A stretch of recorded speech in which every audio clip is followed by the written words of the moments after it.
The Unstoppable Recording Machine podcast is brought to you by Empire Ears in collaboration with Grammy-winning producers, engineers, and their family of touring musicians. Empire Ears has developed a line of in-ear monitors that deliver what you need for every mix. When it comes to unrivaled stage clarity or needing a flat and honest reference for your latest studio mix, Empire Ears has got you covered no matter where you find yourself.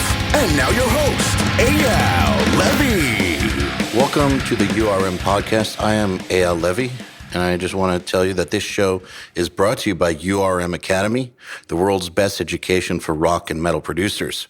Every month on Nail the Mix, we bring you one of the world's best producers to mix a song from scratch from artists like Lamb of God, Meshuggah, Periphery, A Day to Remember, Bring Me the Horizon, Opeth, many, many more. And we give you the raw multi-track so you can mix along. You'll also get access to MixLab, our collection of bite-sized mixing tutorials, and Portfolio Builder, which are pro-quality multi-tracks that are cleared for use in your portfolio. You can find out more at nailthemix.com. Hello, everyone. If you're a member of the metal community or know anything about it, you know that the Grammys have not always been kind to us, though in recent years, they've made a big effort to move towards having actual metal bands who are not just legacy acts, but current bands that are doing great new music. They made a big effort to recognize those bands, nominate those bands, have those bands win, which is really, really important because for the longest time, we were getting like hard rock and non-metal bands or classic rock bands in the metal category. And frankly, it wasn't cool. It was not giving credit to the bands that were pushing these genres forward. So now that they have made this effort, I want to support that effort because anything that helps make our genre relevant is good by me, and especially stuff like the Grammys or anything coming from the wider music industry or the wider world in general that legitimizes our genre. That's great to me. So I'm doing a series of podcast episodes where I'm going to be talking to the nominees for the 2019 Best Metal Performance Grammy. And first up is Between the Buried and Me, who are nominated for their most recent record, Condemned to the Gallows, which was produced by their longtime collaborator, Jamie King, mixed by the incredible Jens Bogren. And today I've got Jamie King on with Dan Briggs for the band. He's their longtime bassist. He also does some keyboards. And just a little background on these guys. Jamie King is a 22-year veteran of production, and he owns and operates the Basement Recording out of Winston-Salem, North Carolina. And he's worked with a ton of bands, Motionless in White, Through the Eyes of the Dead, The Contortionist, and of course, this episode is going to specialize or focus on his work with the mighty Between the Buried and Me. He's been working with them since the very beginning, and he's been on almost everything that they've done to some capacity, and they've gone to other people, and as you'll hear, they've come back to him over and over and over. And that's something that those of you who are trying to establish yourself in production are hopefully trying to cultivate, is some bands that just stick with you through their entire career so that you grow together. Now, Dan Briggs has been playing bass as well as doing backup vocals and keyboards for the band since around 2005.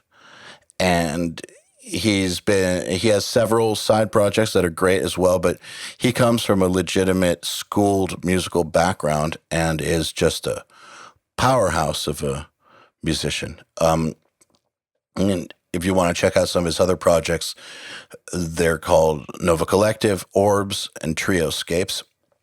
But this guy is just a phenomenal musician, great bass player, and so I'm proud to welcome both Mr. Jamie King and Dan Briggs from Between the Barrett and Me to the URM podcast. Here goes. Mr. Dan Briggs, welcome to the URM podcast. Jamie King, welcome back to the URM podcast. I'm stoked to have you guys both here. Stoked to talk some shit. Yeah, absolutely. Thanks for having us. Yeah, so let's just get into it. You guys have known each other, what, like going on 15 years now? Yeah. Yeah, what is it, since 2004? 5, yeah. Yeah, one of the, I was probably only down here for like a month. And then if you remember, we came to do an Alaska demo. Yep. At the old basement. And in like 3 or 4 months, 3 members of the band had changed. Me and Dusty and Blake had joined. Yep. And I think we just wanted to record a demo of that song to be like, hey, the band is still a thing. And this is what we sound like. And that was, like 14 years ago. Did you move there to join the band? Like, are you saying that you're not from there? I was in school in Pennsylvania, and I grew up there. And, I did 3 semesters in school, and then I left and I moved down here when I was 20. So, to join the band, yeah. Isn't it funny how, like, in most cases, that would be a bad idea? Yeah. I guess it worked out. It worked out this time, though. Yeah, I was in school studying music performance, and thankfully my parents were super supportive. My mom's a music teacher, and she knew that I had been listening to the band for a couple of years and was really into them since their demo and the old band Prayer for Cleansing. So she was super psyched. It worked out. So Jamie, when you hear that there's going to be this new bass dude named Dan coming in, were you like, fuck, I hope this guy is not a fuck up? Or were you like, yes, this guy's going to be sick?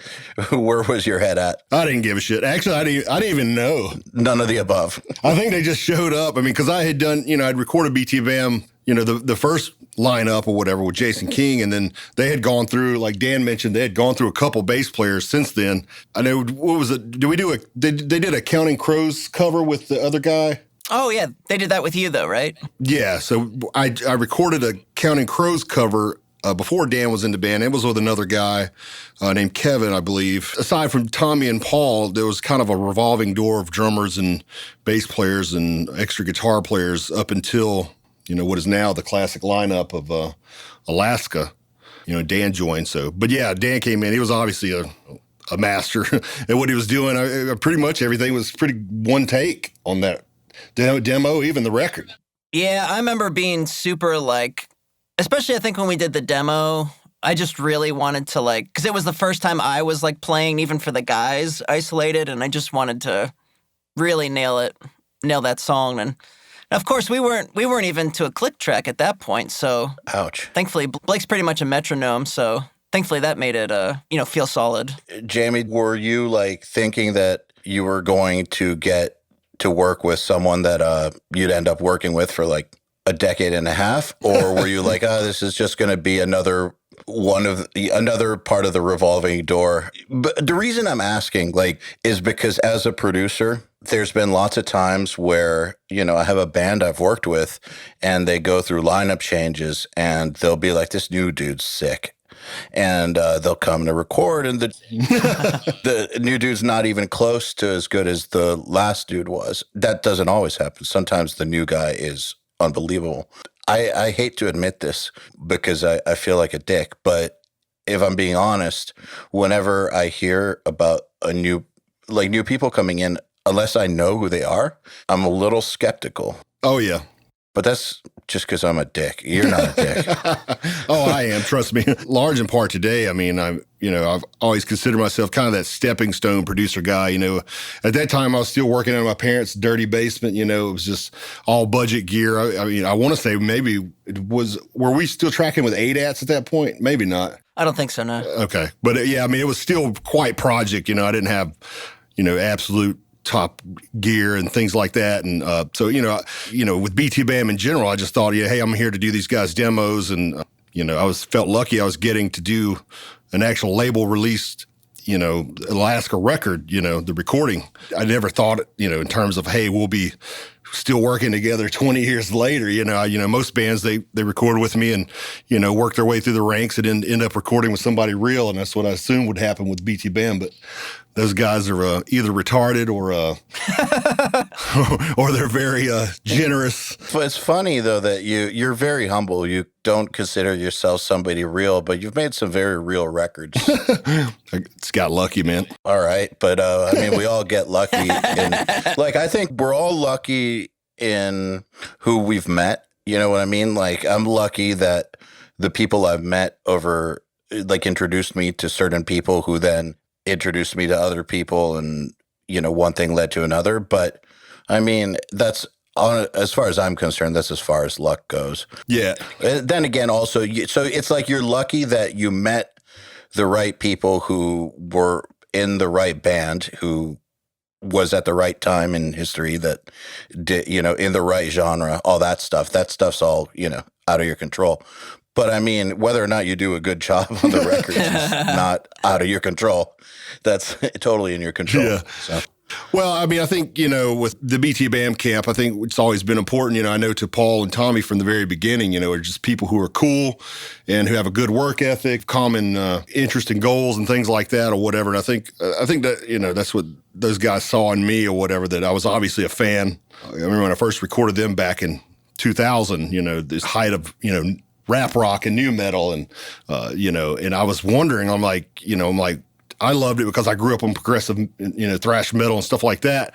I loved what they were doing. And I was like, why are you guys doing this? Like, this, it's never going to do anything. I remember asking the guys that, I was like, why are you doing, some real metal right now? And they're like, oh, it's just what we like. I remember, because BTAM, I had BTAM in the studio when they did the first record, which was a live recording, basically. I asked them if they wanted to open for my band. They actually opened for my band in 2000, which is hilarious, to think, awesome. We were like kind of a new metal outfit or whatever back in the day. And they're like, man, this is like the biggest crowd we've ever played played for and whatever.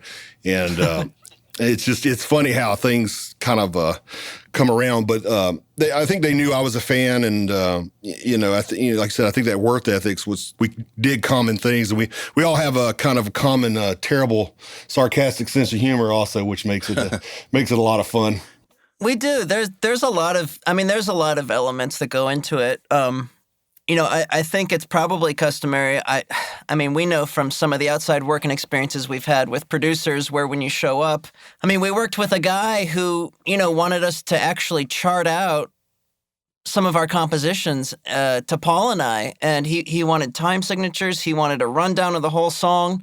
And we show up on the first day tracking drums. Chart out like Berklee College of Music style chart, jazz band chart. It was unreal. But when we show up with Jamie, and we're starting to do drums, it's somehow he already has a sense of the song. He already gets it. He knows, magically, it seems like he already knows the layout and what's happening. I think Blake sends you the demos, but yeah, you probably half listen to them while you're working on mixes and masters for other things. I think, like I said, we all grew up on kind of the same. Everybody has different influences, obviously, in the band, including myself. But we just all grew up. I grew up on Dream Theater and all these other bands, and a lot of the same stuff that the guys were listening to, I listened to. And so I think that we just instinctively have an idea of, and we've evolved together also, which is kind of interesting, I think. Yeah. I think we've evolved in similar directions, which is strange, You know what I think is interesting now that you're saying that? It makes me think of my own background in, I guess, more complex music or a varied musical background, which I think that I know what you guys are saying, because I think that there's not that many people who have this particular musical background. But I remember hearing BTAM stuff in 2004, 2005, 6, whatever, back in those days, and being able to understand the influences and understand the direction, I got it. And I was like, I bet that we listened to similar music or something like that, because I feel like I knew where their heads were at, and I liked that because it's a very unique musical background. You don't hear that in too many bands. So I imagine, and Dan, correct me if I'm wrong, but I imagine that while there's probably a lot of producers who are technically good enough to work with you guys need someone who is not only technically good enough, but who conceptually gets what you guys are doing, or else it could be a fucking disaster. Yeah, I mean, we're a band when we show up to the studio. I mean, the songs are 100% arranged and written, and you don't want to go in and have someone question why you've dropped an eighth note on the last phrase, each time, or why you want to put bluegrass over a heavy section, or like why you want to play the mandolin in this part, and you just kind of want it to be like, okay, awesome, let's try it, let's do it. I know I get stoked on this. Like I said, I get stoked on the same stuff, and they know it. I encourage probably some of their worst decisions. Making things more wild, but yeah, I think that's, part of what BTAM has always been. And name me one that you think is more wild or a bad decision that isn't really a bad decision, but name me one just so for people who don't know the band or you, like, for example. I keep finding ways to inspire animals on the record. What? There's a shrieking cat on the new record that ended up pretty loud in Jens's mix. That was hilarious. Yeah, he loved it, obviously. And that's kind of a joke, but yeah, that might have been Paul's idea. Whose idea was that? I don't know. Oh, so you guys sampled a cat? Every record almost has some sort of animal. Oh, yeah. Since Colors. Yeah, I think so, yeah. There's a horse, and there's like the EP, there's what, the string pull turkey sound? Yep. On the CNC or whatever that thing is. They got turkeys and sheep, and if you remember, we added all that afterwards. We tried to do the mix, and you had to come save it. Yeah, your other producer wouldn't allow it. Right. So we came down here and added all that with you. Can, you hear these animals, or is it stuff that, like little Easter eggs? Oh, yeah, it's in there. Yeah. Okay. And especially if we told you the exact minute and time where it happens, you would hear it. Yeah. Are these, NSA secrets, or is this something that listeners are allowed to know where they happen? Yeah, absolutely. I mean, I just think it's amazing. I love animals. The cat is on the last song on the record. I can't think of, if you literally want an actual example. I'm trying to think. So the last song on the most recent record? Yeah, the Grid. Okay. I don't know the time of it. I think there's this guitar thing that Paul does. It sounds like a dive bomb or a cat or a screech or something like that. It's like a wow, and it's like kind of sounds like a whammy pedal or something. But it's a cat, yeah. Oh man, it's amazing. Sounds to me like you guys do what you want. But are there ever musical directions where you're specifically like, we don't want to do that? Are there any areas that you purposefully avoid? Hip hop. Yeah, I don't know. I mean, we've had such a long career, both of us, thankfully, and together, that we've been able to grow and mature in a way together. So I feel like in the band, we've matured as composers and arrangers, and Jamie gets better with every record that he does, and a couple years go by and we get back together and we do our thing. I think there's a silly side to our band, which not a lot of people might not know if they don't know us, and not know Jamie personally. And when we get together, we're generally pretty silly, and we spend the first week and a half just knocking out the rhythm stuff. We get it done. That's usually not that much fun. But when you say rhythm stuff, you mean drums, bass, rhythm guitar? Drums, bass, rhythm, guitars, anything that's not a lead or, a fun layer, anything too crazy. We knock that out, and then we just spend the rest of the time kind of just having fun in the studio, Yeah. Week and a half? That's actually really fast. Do you mind if we talk about that a little bit? Because yeah, I'm actually kind of blown away by that speed, because I don't know, I've worked with some really good bands, and I'm used to a week or a week and a half on drums, and then another week or a week and a half on rhythm guitars, and then 4 hours on bass. No, I'm just kidding. We would lose our fucking mind if we did that. Could you imagine Blake for a week and a half? Oh, I know. Yeah. At the Fiddleatorium? Blake always blocks out more time than he really needs to do the drums, and he ends up doing them in like 2 days or something. I mean, Oh, he's one of those guys. he gets it going, and then before you know it, it's done.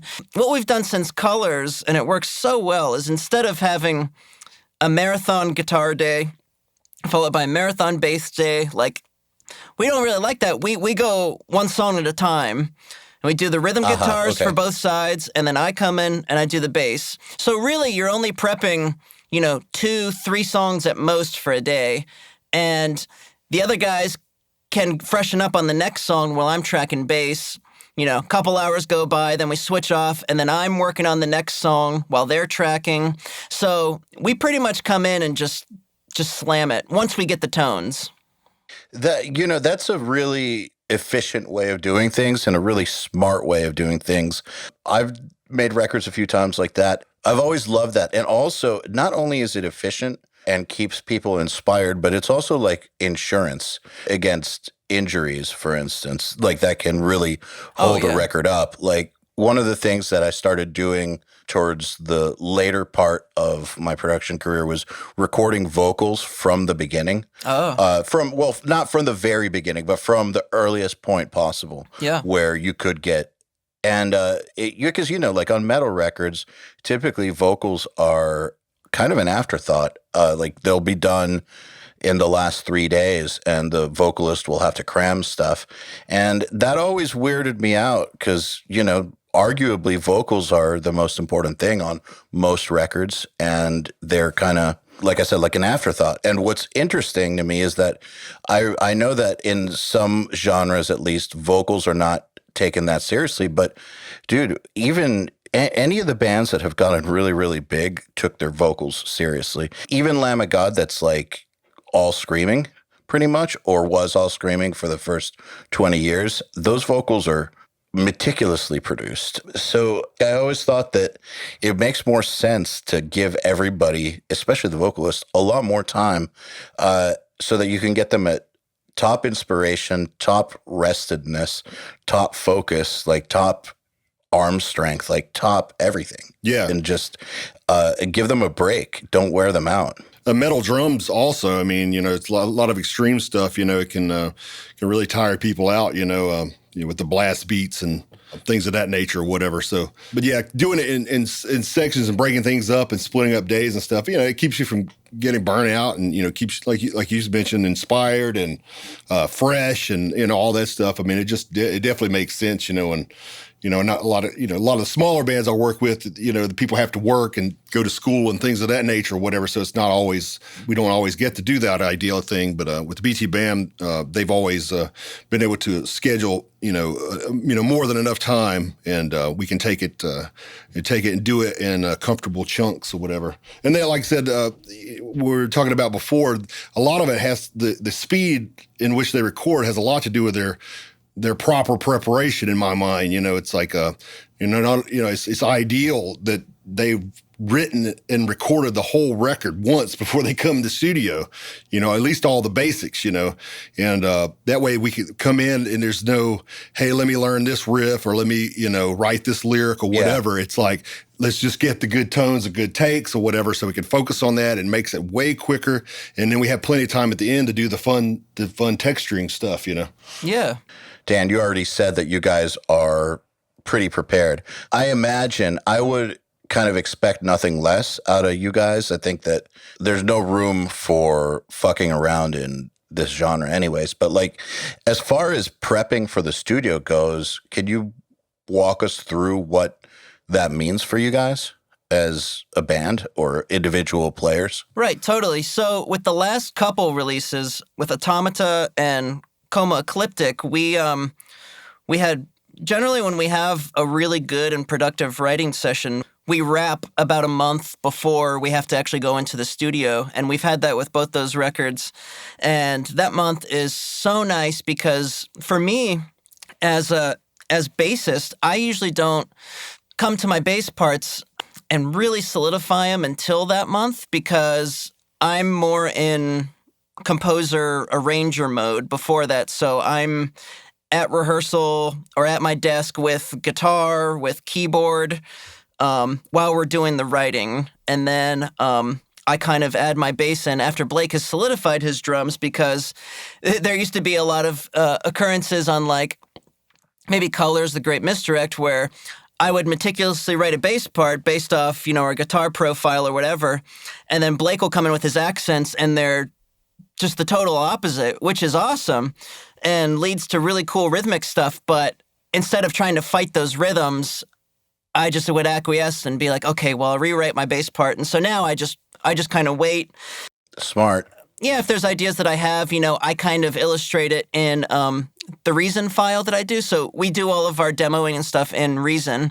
That's where I generate a lot of my keyboard sounds and just what I work in at home. And Tommy and Blake have it, so it's easy for us to just send those files back and forth to each other. They're not bigger usually than 400 megabytes or so. And then in that month, really, Paul and I will write out our individual parts.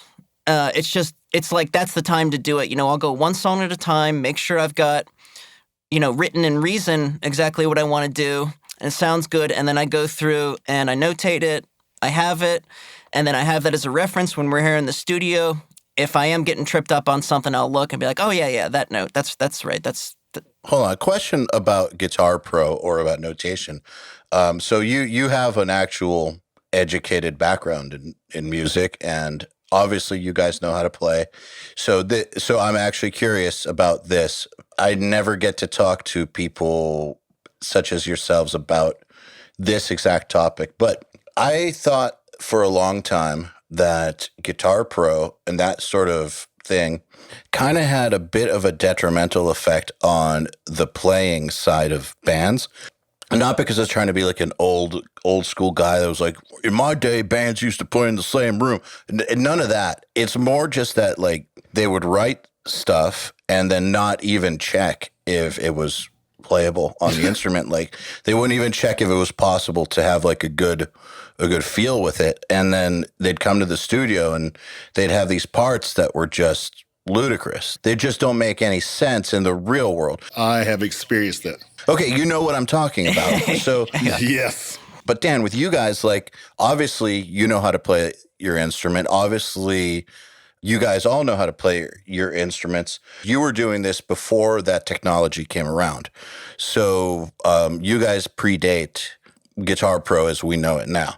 So you had to learn by playing. I know this just based on age. So and history. So that said, how do you guys incorporate stuff like Guitar Pro or similar technologies in a way that doesn't fuck up your ability to play the parts right or with musical feel?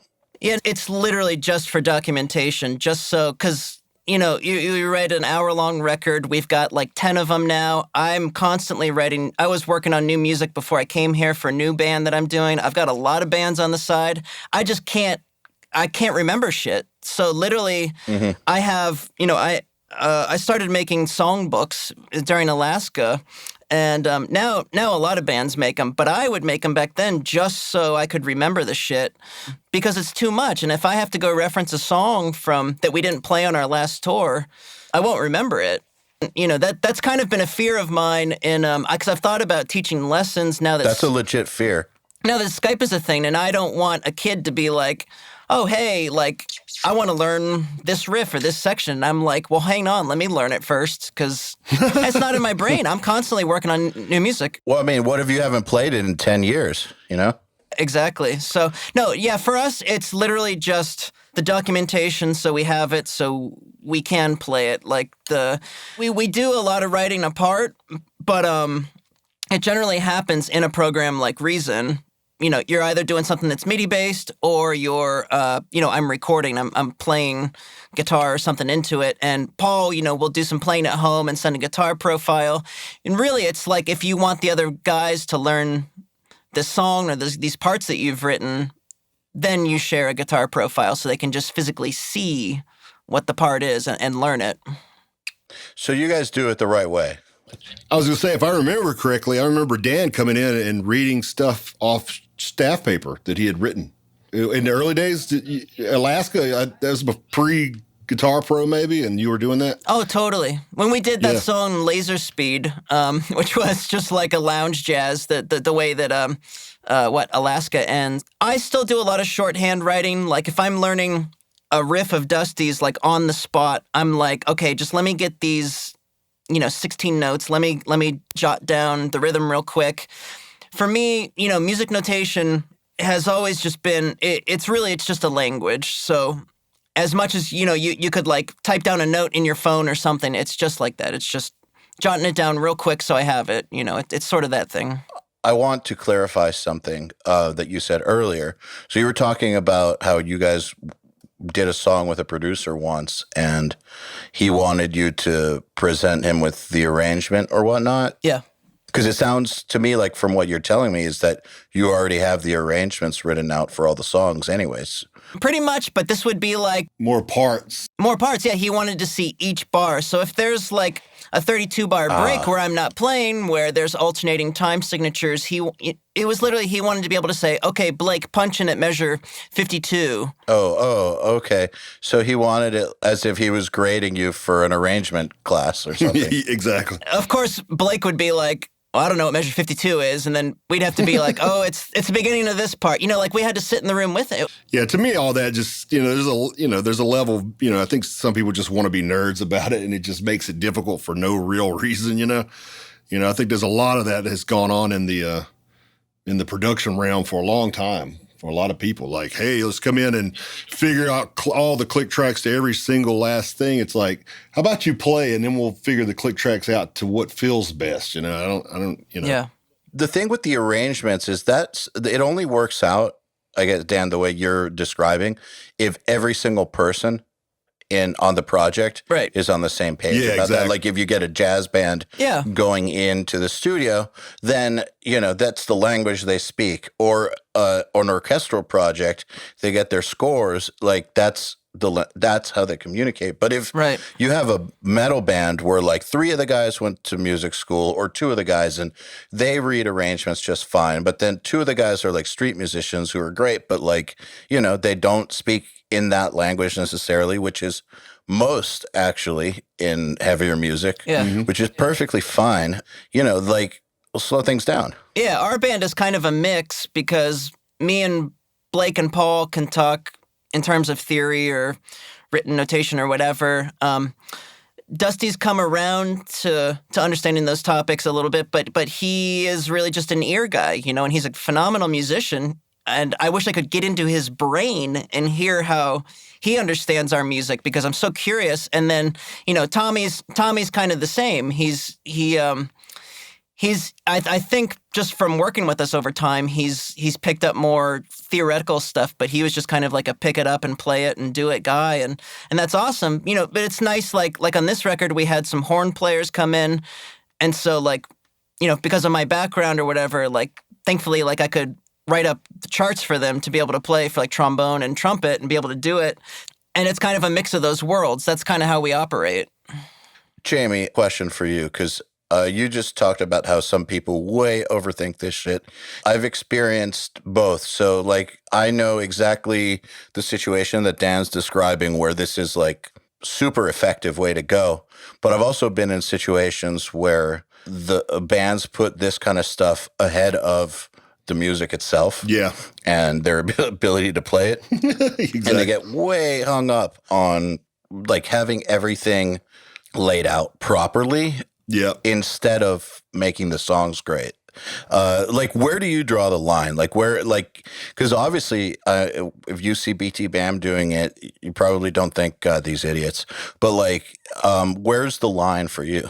Unfortunately, there's no line. As far as I'm concerned, when there's whoever's paying for the record's the boss. So, I try to make that person happy and, Well, fair, no, I know, but I'm just mean in the recesses of Jamie King's dark mind. Exactly. Where's the line? No, but yeah. Like a lot of times I play mediator between the band members, and as you probably know, there's a lot of psychology that goes into working with artists, and a lot of times you have with bands you have multiple members, and You know, a lot of people, one guy's thinking of things theoretically, the other guy's thinking of things on how it feels. And then, you know, there's arguments and things like that. And I always try to find some kind of common ground and try to steer the band on what I think, you know, logically is the most important thing, you know, is how it feels, how it sounds, how the people are going to hear it and translate what you're doing and all that stuff. And a lot of times that doesn't involve, you know, the technicality aspects at all, in my opinion. I try to think of, you know, any kind of factual-based information that I can share with them to convince them that the way they're seeing things is either correct or not exactly correct, or either best or not best, you know. Mm-hmm. So, you know, but at the end of the day, like I said, I'm cornered into, you know, having records with, you know, aspects that I don't agree with wholeheartedly. Oftentimes, just because I personally feel like, you know, it's important for the artist, you know, it's not my art. And, you know, I think a lot of producers, they get into the band's art too much or getting their way too much. You know, I understand a lot of times, you know, a label might be paying for the producer and stuff, but, you know, and sometimes that's the case with me, but I'm still almost always on the side of the artist. You know, I understand, you know, I got into this because, you know, I was in a band and I wanted things to sound a certain way. I wanted to do certain things, and you know, and the producers, no matter how much I paid them, we to a $90 an hour studio, and they still wouldn't make my kick drum sound the way I wanted it to sound, even though they could. You know, it is infuriating. Well, yeah, that shit would make me irate. That's what made me start recording. Back in those days. Yeah, I mean, it's because you know, when I was recording, you know, Soundgarden was the big band or whoever, you know, like alternative rock, and you know, I still wanted my drums to sound like Pantera or Metallica or whatever. And they just would not do it. It's like, dude, I don't care what's popular right now. This is what I want my drums to sound like. So, like, literally, that's what, you know, after recording at other studios throughout high school and right after high school, that's all. I was like, I guess I just got to do this by myself, you know, or for myself. You know, that's why I got into it, because I wanted things to sound a certain way, and I knew how to make them sound that way to a degree. I had researched it, and I was like, I guess I just have to try to scrape up money to buy the equipment to do it myself, and then over time, I realized, you know, other bands wanted me to record them, and then, you know, that led me to, you know, Between the Buried and Me and these other bands, and a lot of, you know, because I was getting the sounds that the underground bands wanted, you know, even, you know, there were way nicer, you know, real studios in the area, but the engineers or producers wouldn't give them the sounds they wanted. Either they didn't know how, or they just wouldn't do it, and so, you know, I still to this day, I carry that with me. You know, I want to do what the client is, what they're trying to express artistically and creatively. So I remember back in the late 90s and early 2000s, kind of like when I was getting the decision together to start my own studio, I remember that phenomenon specifically. And I feel like you can't run a studio like that anymore. Like, I feel like those days are over. Like, I remember going to places that were like $90 an hour and them not doing what was right for us. And it just like walking out with a $90 an hour piece of shit. Oh, and, yeah. I spent 13 grand. Like, what is going on here? Like, I don't think you can get away with that anymore, which I think is really, really great. But on the topic of you offering to people what they actually wanted, regardless of whether or not you had some Neve console or something like that, I think that that's the most important thing. And so question is for you, Dan. You guys, you know, could have gone to just about any producer you want based on the size of the band. Like, you did not have to stay with Jamie. And I know I mean, obviously, like, bigger bands can go wherever they want, but you guys have stayed working together this whole time, which says a lot. And I feel like we've covered a lot of why you guys stuck with Jamie. But if you had to say something to producers who are coming up, like the students of my school and podcast, who are trying to create a career and hopefully establish relationships with artists, where they do come back multiple times, where it is a multi-year, multi-album type of deal. What advice would you give them in order to try to secure that repeat business? Well, probably. I mean, honestly, a big part of it is just how you treat people. Like, don't be a dick. Yeah. Be open to what's happening, because we had a couple times where, we stepped away to work with someone else, and then we came back for Alaska, but then also for Colors. Metal Blade had the idea for us to work with David Bottrell up in Toronto, and we came back and mixed it here. And then we came back to Jamie for the Parallax 2. And really, for us, it's that relationship. It's, he's another member of our band, and we just feel so comfortable coming over here. I mean, this is 2 miles from our practice space. Yeah. You know what I mean? And it's, for us to be here for a month, we go home at night. We drive in. And it's just so comfortable. It's what we do. And we brought Jens Bogren into the mix as well to be part of the last couple records and work with mixing and mastering. And we've found this great, sort of worldwide unison, and we just met him, actually. I don't know if you knew that, JB. We just met Jens on our last European tour.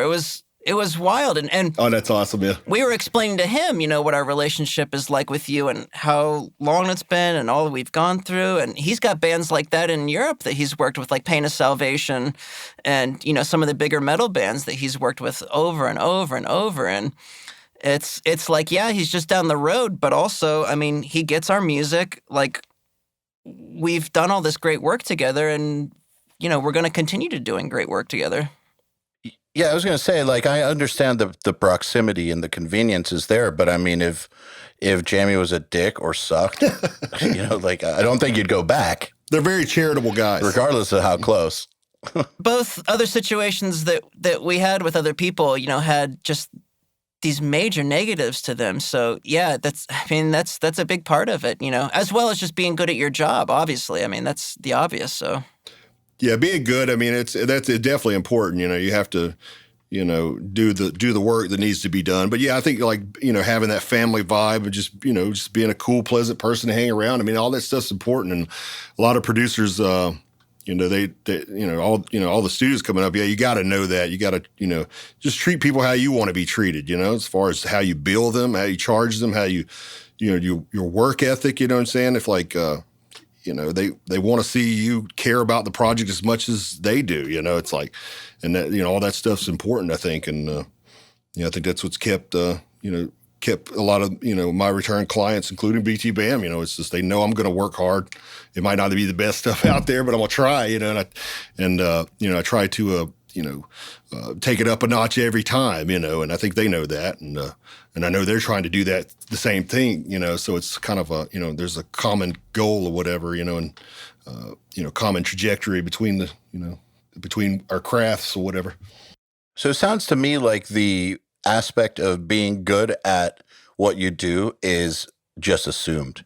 Dan, you guys are just not going to go to someone that's not good at what he does. So, like, that's just a base level assumption. So right. With that assumed, it's the other stuff that makes the difference. Absolutely. I mean, plus Jamie's got an electric sitar, so. Yeah. You do? Yeah. I lure them here with trinkets. Yeah. That's so cool. I have an interesting percussion collection. Yeah. Let's go back in time a little bit and kind of talk through some of these records. Is Alaska the first one you guys made together? Yeah. So, yeah, that would be the first, the Alaska demo and then the Alaska full length, which I recorded, and I did not mix that record. Right.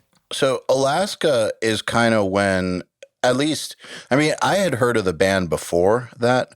Again, correct me if I'm wrong, but I feel like Alaska is kind of when the band started to really break.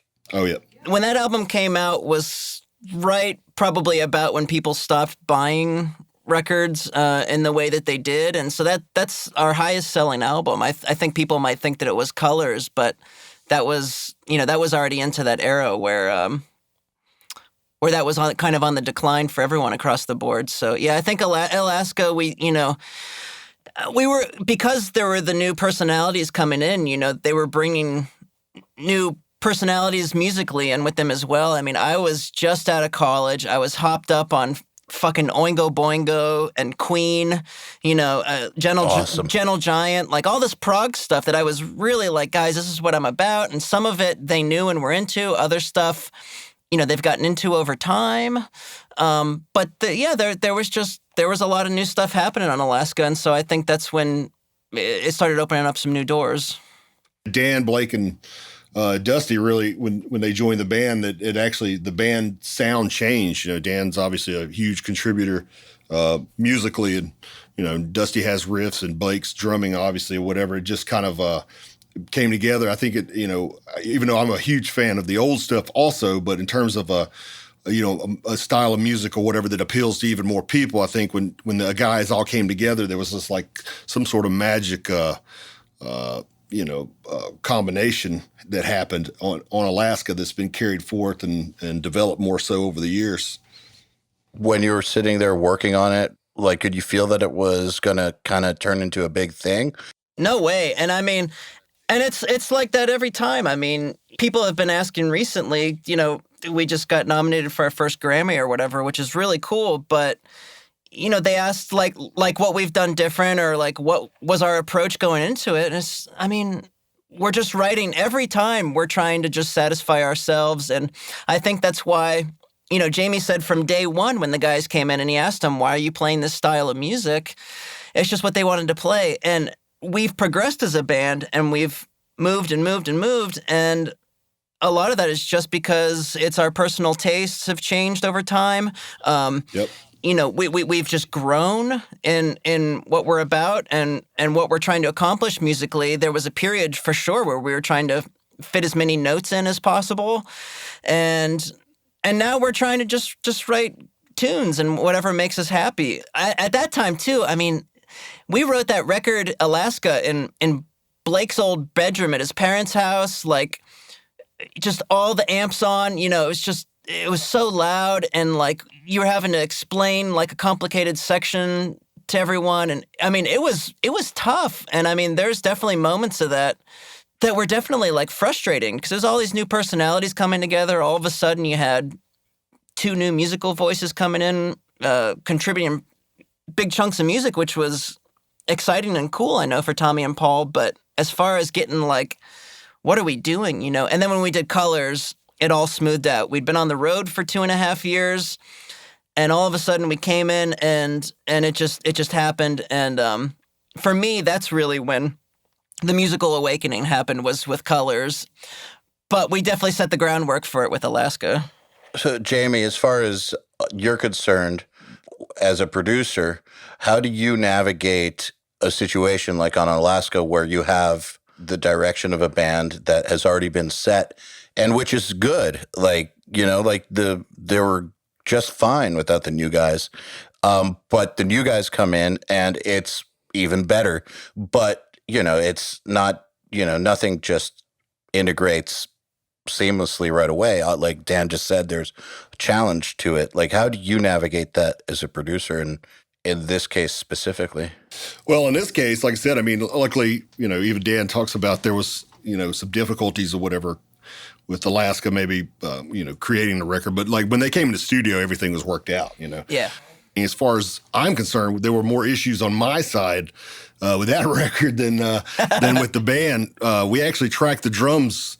We tracked the drums at the Fidelatorium, and we let the house guy, a fantastic guy and producer named Mitch Easter. The fuck is the Fidelatorium? It's a rad studio here in Kernersville, North Carolina. I wasn't sure if it was like a place where like gladiators fight or something.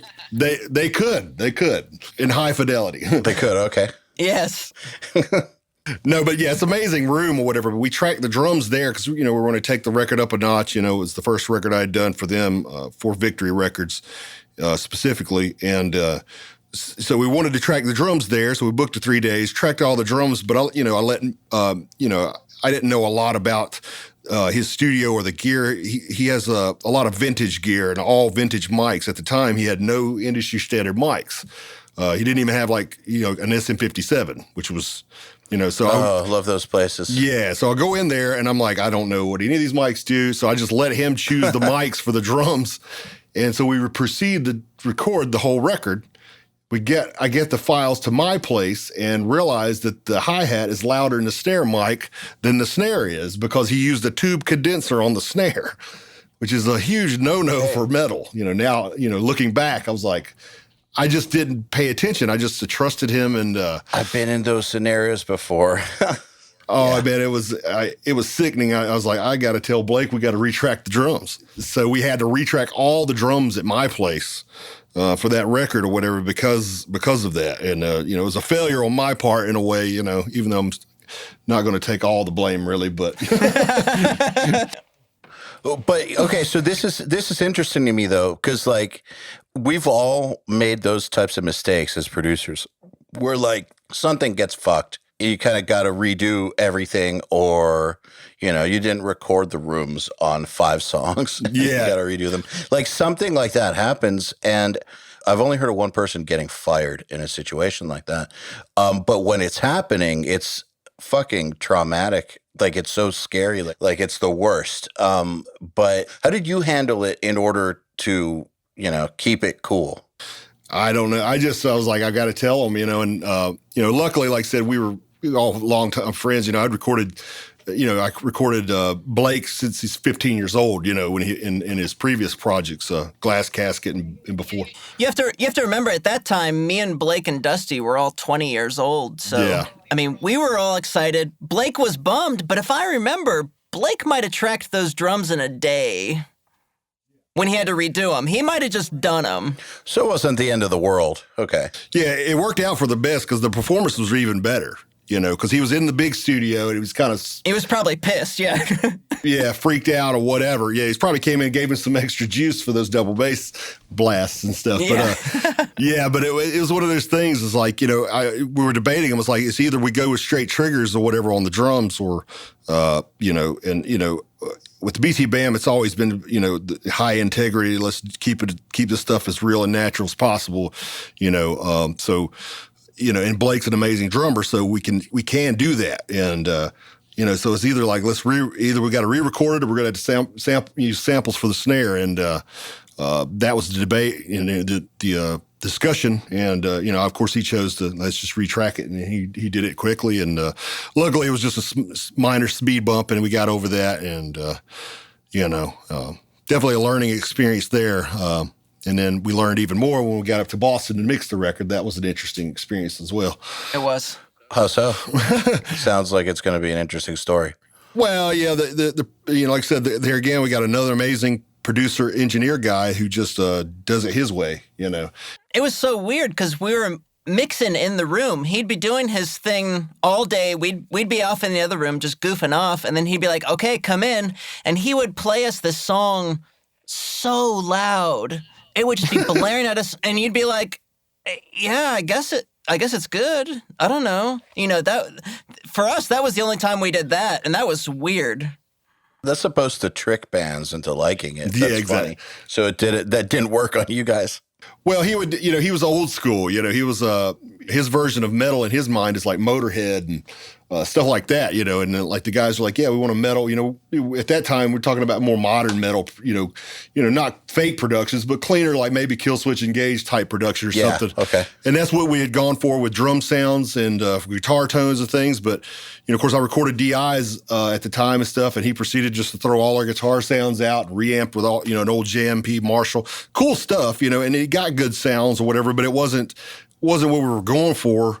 It wasn't what the band asked for, and wasn't what I went for when I did the record. And yeah, he literally just wouldn't let. I remember Blake saying, "Hey man, can I get a little more high end on my snare drum?" And he turned around and seriously said, "Fuck you," to Blake. Wow. Damn. His mentality is like, I'm hired to mix the record. I'm going to mix the record. Don't tell me what to do. And it's just insanity to me. I was like, I remember I left early. There's a line between not letting someone fuck up the mix versus just being an asshole. I mean, he was upset, I think, the fact that, it's like we had to track at my parents' space and we didn't track any drum rooms, And instead of, using one of his, lexicon or, Eventide, environment simulation units. He proceeded to waste a whole day and a half building a pseudo PA in the live room with bass and guitar rigs to like emulate this weird drum room thing. And then he put like a speaker on a snare drum trying to get like more snares. He did a whole bunch of weird experimental stuff. And honestly, in retrospect, wasted a lot of time. And of course it did. Yeah. I mean, I understand what he was trying to do. He was just trying to get it to where he was used to it. I think he had actually recorded and mixed the Silent Circus record. And, it actually didn't sound bad to me, after it was mastered and all that stuff. And I think he was upset about not recording and mixing Alaska. It seemed like he had a chip on his shoulder from day one. Like he just didn't like the fact that I was there and I don't know, maybe I'm wrong, but that's just the vibe I got. And, and he just, I don't know. He didn't pull it through exactly the way anybody wanted. And it's, at that time, he was mixing on an analog console, Neve console with a bunch of analog gear. So it wasn't like the current situation, like where you can tweak over time. And it was literally like, once we leave here, this is it, just everything's to zero and just be happy with it. And that's what, the record that exists now is where it was left, that from that trip in Boston. From here on out, when people ask for Q&A sessions about the best way to deal with client notes and client suggestions, I'm just going to be like, 2 words, fuck you. Yeah. Just say that if you want to win them over. Oh, I've wanted to say that before, when, I've had people be like, hey, we want our record to sound like this. And I totally make it sound like that. And then they come in, they're like, actually, I just heard this new record. I want it to sound like this. It's just like, fuck you. No, I just spent 15 hours making it sound like you wanted it to sound the first day you were here. That's insane. I mean, I don't mind. Of course, I never say that. I'm like, yes, sir. Yeah, I'll do it. Well, that's the thing is like you would never say that. Yeah. I mean, it's very funny. You might feel it. It kind of makes him kick ass, really. I definitely respect him. Yeah. One of my favorite parts of that Boston trip was one of the first nights we got Chinese food, and Jamie either hadn't had Chinese or was just real unfamiliar and was like, oh, what should I get? And someone was like, I'll get like sweet and sour chicken. That'll be safe. And they put the sauce on the side. And he's like, okay. And it comes, and he takes one look at the sauce and he opens the fridge and gets out some ketchup. Wow. Dude, I'm a Southern redneck. It was awesome. I literally had never eaten Chinese food. Amazing. Ever. I love it. It was great. So I was like, I'll just put some ketchup on this. Roll out straight red. Hey, everybody. If you're enjoying this podcast, then you should know that it's brought to you by URM Academy. URM Academy's mission is to create the next generation of audio professionals by giving them the inspiration and information to hone their craft and build a career doing what they love. You've probably heard me talk about Nail the Mix before, and if you're a member, you already know how amazing it is. At the beginning of the month, Nail the Mix members get the raw multi-tracks to a new song by artists like Lamb of God, Opeth, Meshuggah, Bring Me the Horizon, Gojira, Asking Alexandria, Machine Head, and Papa Roach, among many, many others. Then at the end of the month, the producer who mixed it comes on and does a live streaming walkthrough of exactly how they mixed the song on the album and takes your questions live on the air. You'll also get access to MixLab, our collection of dozens of bite-sized mixing tutorials that cover all the basics. And Portfolio Builder, which is a library of pro-quality multi-tracks cleared for use in your portfolio, so your career will never again be held back by the quality of your source material.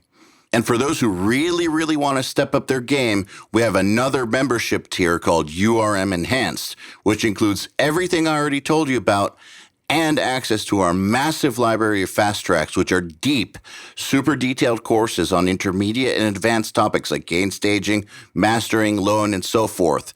It's over 50 hours of content, and man, let me tell you, this stuff is just insanely detailed. Enhanced members also get access to one-on-one office hours, sessions with us, and Mix Rescue, which is where we open up one of your mixes on a live video stream, fix it up, and talk you through exactly what we're doing at every step. If any of that sounds interesting to you, if you're ready to level up your mixing skills and your audio career, head over to urm.academy/enhanced to find out more. That reminds me of when I took the Contortionist out for Sushi, when I was recording one of their albums, the one I did, like at some night towards the end, I took them out for Sushi, and it turns out that two of them had never even heard of it before. Indiana, man. Yeah, seriously. Not Indiana. a hot spot for sushi. That's great. All right, so you guys finish up the record. Sounds like it was kind of it had a bunch of challenges and interesting situations, but the record crushes. I mean, I know that the band grew a ton from that, and then what? Well, then we came to I guess we did the covers record together, and that was the last one we did in 2006. That was the last one we did at your parents' house, and when we did Colors, you had just moved into this house, and it was the first. You had just built this vocal booth that I'm in right now, sweating my ass off. And sorry about that. No, it's okay. For good cause. And then, so Colors was the first thing that you had done here, and it felt appropriate, I think, Yeah. Appropriate as in like new reality for the band. For everyone. New reality for Jamie sort of thing. Absolutely. Like everybody has leveled up. Yeah. Yeah, I had upgraded my gear. In between every record, I try to, take things up another level, as far as what I'm doing gear-wise and knowledge-wise. So, I had upgraded the gear, I had upgraded the space, and obviously, their new material was next level. And it was, a lot of this stuff, I really feel like, there's a lot of work that went into it on everybody's part or whatever, but it just all came together almost magically. When I recorded BTAM in 2000, I remember doing Sound for Prayer for Cleansing at a local venue, and there's like 35 people, and I never thought this is the biggest band I'm ever going to work with, and even up through Alaska, the BTAM guys were already pretty much the biggest band I'd worked with, but I never realized they would be the world, dominant figure that they are now, So it's, but it's, but at the same time, it's like, I really didn't care or really didn't think about it. Like, I just knew I was a fan and I liked the stuff, But still, man, it must have been cool. Like, I've always thought that one of the coolest things you can do with friends is do something successful together and both be able to both share that experience of conquering something. That's always been one of my goals, is to, obviously I have professional goals of where I'd like to be and go and all that. But one of the goals along with that is to do it with friends, because it means a lot more if you can share that with your compadres, basically. But was there like a sense of like, fuck yeah, when you guys got in to do Colors, like we're all actually doing this? It felt like it was a creative explosion. It was like, for us, we were just opening up our heads and it was all pouring out. And we were just having a blast. We had so much fun doing that record and tracking it. I remember like that period, because we took quite a bit off to write it. Especially at that point in our career, we were really strapped for money. So it was really just rice and beans and creativity. We were just having a blast, and the recording is definitely indicative of it. The like studio videos and all the photos that we did when Chuck came over and shot photos that were in the layout. We had Adam from Fear Before come out and sing, and we just had so much fun. That's when we turned that corner for sure. I think. I think we all learned a lot when we did the Covers record about more commercialized music in terms of like how layered it was and things like that. When we were trying to, the Covers records were really quick. It was like 70 minutes. We had like 2 weeks to record, mix, and master everything, and the guys were largely learning it on the spot, and like as far as all the layers and things. And we applied a lot of that to Colors, for the first time, with all the extra layering and the fun stuff, percussion and more keys and extra guitar layers, things of that nature, or whatever. And that was a lot of fun because it was like the first time, and it just it gave the record a slicker, more professional, more worldly feel or something. Mm-hmm. Yeah, we had fucking didgeridoo on it. Yeah, exactly. Yeah, just and there were monkeys on that record, by the way. Do you remember what song? Informal Gluttony. What album has the horse? Horse, amazing. That's the next one. That was The Great Misdirect. Disease, Injury, Madness. Yeah. Yeah. So it sounds like Colors was kind of a a labor of love sort of situation where, and like real good vibes throughout. Like what, like it reminds me a little bit of when I've heard Mike Tyson talking about the peak, not saying that this was your peak or anything, but he was talking about the peak of his career and saying that the rest of the world thought that he was super scary, obviously, because he was. But while he was knocking people out, it was just a creative explosion. And like he was just loving life. Like it was all happiness and love That's for him funny. the whole time. Like, Yeah. because he was so like locked in to what he was doing, and it was so like who he was, you know, Wow. he was fulfilling himself. So it sounds to me like you guys were kind of like entering that sort of headspace from Yeah. what you're saying. Yeah, definitely. I would say for me too. Yeah, I just had bought my own place and had met my wife, and everything was positive, you know, at that moment or whatever, you know. I felt like my self-education of audio engineering was kind of starting to come together at that point, you know. I felt like I was finally getting it, you know, and you know, I had some better gear and you know, better grasp or whatever. The vision of a sound that you have in your head was starting to actually come out the speakers. Yeah, exactly. Or being able to get the sounds that, you know, I had heard, you know, other Yeah.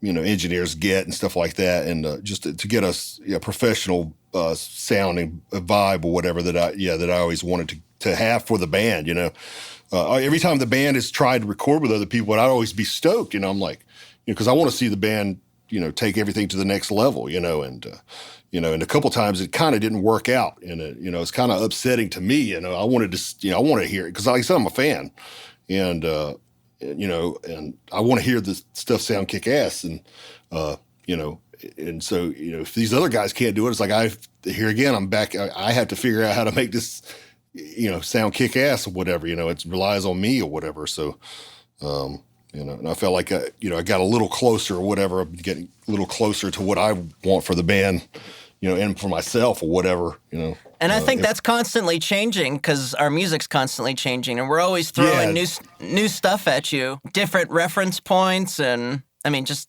there's a lot going on within the compositions.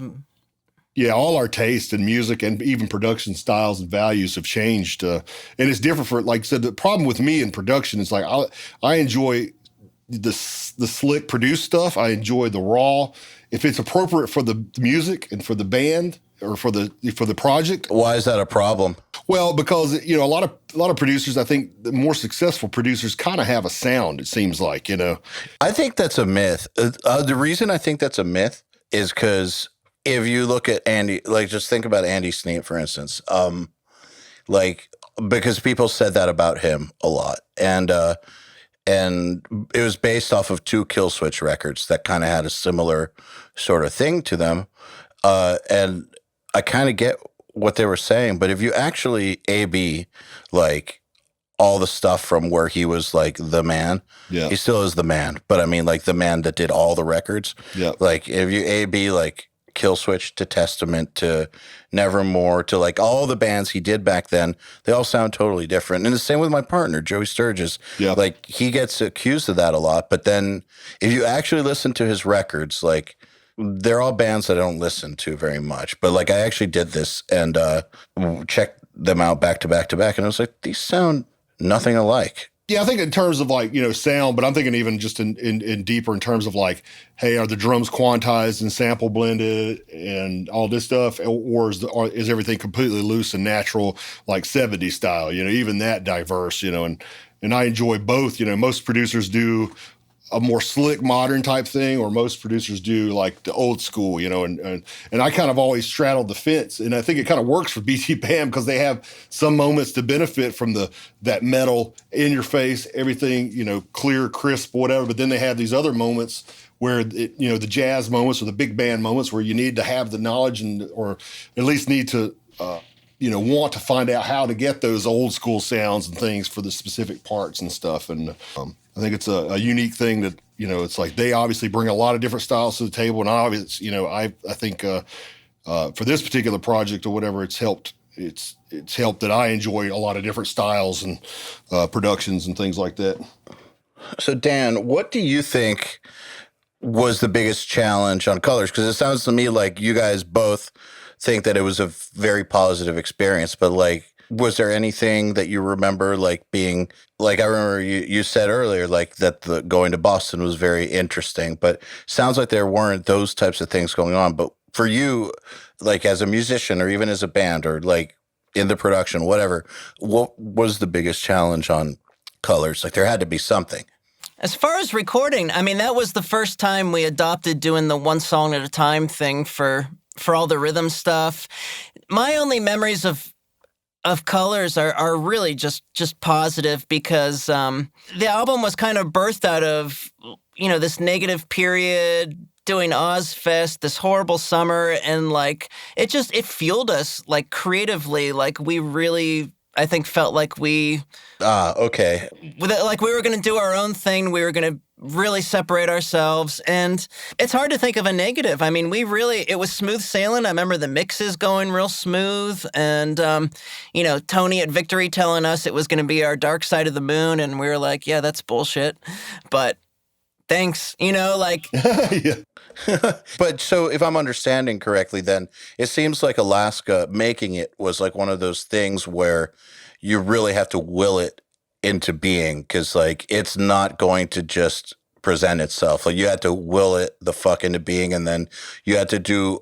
I've done Ozfest, man. I know how hard of a tour that is, and so you had to do a bunch of real challenging, grinding touring to level up, but then basically kind of put hair on your chest as a band or something. Like you guys did level up from it, and then you had all that momentum going from everything that you had done leading up. That's what it sounds like to me. Yeah, and I think that, even like really directly on the record, I think the last song, White Walls, which pulls the whole album together and is kind of, become this kind of monumental song for us, was actually like it's actually about like kind of our experience that summer and really just breaking out and doing that thing. And it just really pushed us creatively, I think. I don't know. Sometimes you need a little nudge, I guess. I don't know. It really, we've had these moments in our career as well, not really in writing, but more in touring or these different experiences, business-wise, where we really bond over negativity, like negative stuff, and it's a great way to form group bonding over kind of complaining and making jokes about your situation. And, we've had this longevity for so long. I think we're able to find the light in those moments, which is nice.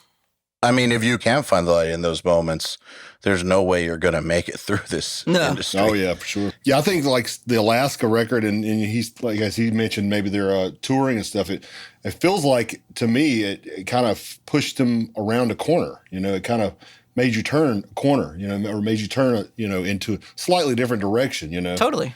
In everything. And, Yeah, if you look at our touring schedules, just compared to those two records, whereas we were really touring with more, what would you say, like metalcore kind of bands. Then Colors came out, we were touring with Dream Theater, we were touring with Meshuggah, Dillinger, Mastodon, that it kind of just opened us into a whole new world where, we're really adopted as a progressive band kind of for the first time, and that hasn't stopped, really, Was that the tour that you did direct support for Dream Theater on, that Opeth was before you guys? No, fuck no. We were second of four. Opeth was direct support. Oh, no. Oh, you were second of four. Okay, sorry. Yes. Okay, I remembered it differently. I was dating someone that was with Opeth back then, and so I actually tagged along. I never actually met you. Okay. What was her name? Erin? Yeah. Erin, how did I remember that? That's incredible. Just because you got a good memory. Yeah, back I do not have a good memory. 2008. Yeah. Wow. Like I tagged along for like 5 days or something, and like I was somewhat familiar with you guys. I didn't like know all your stuff, but I was somewhat familiar, and I watched you guys from side stage one of the nights or two of the nights, and I was like, man, these guys are actually really good, and they're a lot bigger than I realized. This is really cool. And I just thought it was very cool to see, because it's really rare for bands in this genre to turn into something. It's just so rare. It's a very, very cool thing to see. But yeah, I remember that. So that was kind of It's interesting to hear, though, from you what that time period represented for you guys. So that was kind of like when you were starting to really like level into, I guess, the big boys or something, like play with like the big bands and stuff. Yeah, really just, people that we were actually listening to ourselves, Mm-hmm. that we were excited to meet. And thankfully, I mean, we had so many positive experiences. I mean, the guys in Dream Theater I don't remember if it was the Automata or maybe Coma Ecliptic before it, where, Dusty just emailed, John Petrucci about some pedal settings, and he wrote right back with like this real descriptive thing, and, they've been really great to us over the years, and it's really nice. I think for us, we had the experience touring with some European metal bands that, just wouldn't acknowledge you and this and that. And we totally expected that from Dream Theater, and we looked up to them, and that would have been what it was. And they certainly could act that way if they wanted to. Yeah, but they were the ones who brought us on the tour because Mike That's was awesome. a fan at the time, and the crew was so nice to us. And that, has shown us, I mean, we wouldn't have acted any other way, as time went on with bands opening for us. But, I think that just showed us that a band could get to that point and still be normal, cool guys who are just these great musicians, Do you feel like they kind of felt like you guys were not exactly like a younger version of themselves, but like one of the few bands that like was doing it right in the, I guess, the tradition that they kind of were like the kings of or something, like kind of like a mentorship role almost? I think at that time, I mean, we didn't really have a blueprint for another band that was mixing the stuff that we really were. And we liked music like Dream Theater, but we liked Smashing Pumpkins. We liked all this stuff. And, so in that regard, I think we did probably stick out. And that's probably a reason why, Mike Portnoy or someone, was into our band, because he could have heard a bit of, what they were doing or just the idea that they were about, which was this progressive idea, which, through the 90s and the late 90s was definitely kind of like a dirty word, and it disappeared. And that was kind of the era Right, of exactly. it just kind of coming back to the surface a little bit. So it's nice. And I think it's just about, musicianship and musicality and stuff. It was just like that thing was kind of coming back. People having an interest in just seeing people, play their asses off on stage. It's kind of cool. I remember Mike Portnoy saying in a magazine article that BTAM kind of represents the new progressive movement, in a way. So I think that's why he wanted to bring the guys on, and maybe bringing BTAM on with them on that tour kind of introduced them to a younger generation of potential prog fans for Dream Theater, and then vice versa. So I think that's quite genius of Mike Portnoy. I actually was thinking the same thing. It seemed like a good move for everybody to do that. So, Jeremy, and so while this is happening, while they're starting to tour with all these awesome bands and really like get out there and get solidified as one of the top progressive bands, like, was this translating in terms of how booked you were at the studio and I guess the quality of clients you were starting to attract? Oh, yeah. I mean, BTAM's always kind of been that way. Early, when I first started, it was my band. We were kind of popular locally and influencing other local bands to book studio time with me, including BTAM. I guess they heard my band's record and things. But yeah, after that, I mean, it's, largely been, a lot of my business is directly from BTAM. And, so a few of the other bands that I've recorded that have been somewhat successful and so forth. And, but yeah, the bigger BTAM gets, the more bands come to me, the more bigger band, like obviously, with the Contortionist guys being friends and fans of BTAM, I think that's, they're like, hey, let's, I guess they went on tour and Tommy talked to them. Was like, hey, why don't you try Jamie? And I think that's kind of how that happened. And the band For Today, they had some success for a minute. And, obviously they were BTAM fans. And, it's just a lot of my work now is in the progressive realm. And it's, and I think that's, it's directly related to, BTAM and their success and influence in the, progressive, community or whatever. So, I mean, that's how it works, it seems like, for a lot of producers is that they do have the band that they get known for, and then they get a bunch of business that want to sound exactly like that one big band,